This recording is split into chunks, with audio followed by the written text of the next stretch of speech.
So here we have the universal key. This is one of the devices the province is trying to keep out of the hands of criminals. With it, they could steal a car within minutes. They can program a key to the vehicle and start the vehicle, and off they go without any issues. And this tool costs around $500 online. In a recently tabled bill, the province says it wants to allow police to stop and search cars if they have reasonable grounds to suspect there are electric motor vehicle theft devices inside.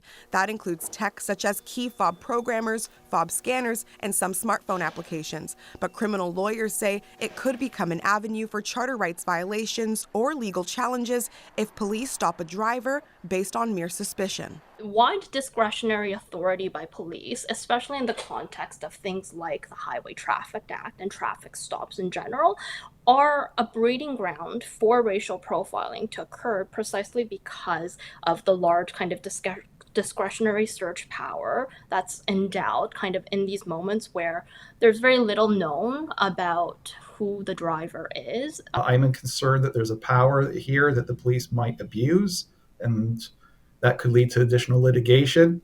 I'm not entirely sure that this was necessary, and if the criminal code did not already have the tools available to deal with this problem. The Canadian Civil Liberties Association says thousands of racialized people are arrested in Canada every year during random roadside stops. Many of those targeted are Indigenous or Black. And I think it's beyond dispute at this point that anti-Black racism is a reality in Canadian society and reflected in our institutions, including our police services and the criminal justice system more broadly. The province says the proposed stop and search initiative would amend the Highway Traffic Act, but some say that too might be unconstitutional.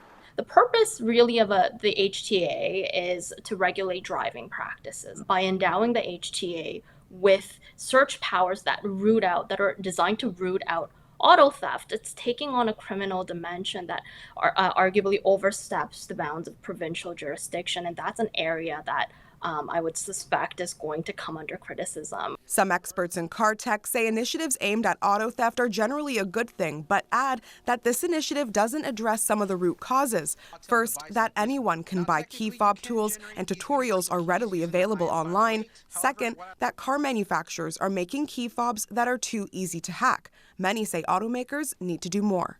I do think if they went back to keys, you would probably cut down auto theft by a magnitude of 80+% at this point. But I don't think that that's realistic, and I don't think the manufacturers will go that route. In a statement, a federal government spokesperson said the ministry in charge of innovation and science is considering comments received in developing any restrictions with respect to these devices and continues to work with Canadian companies, online retailers, and the automotive industry on this issue.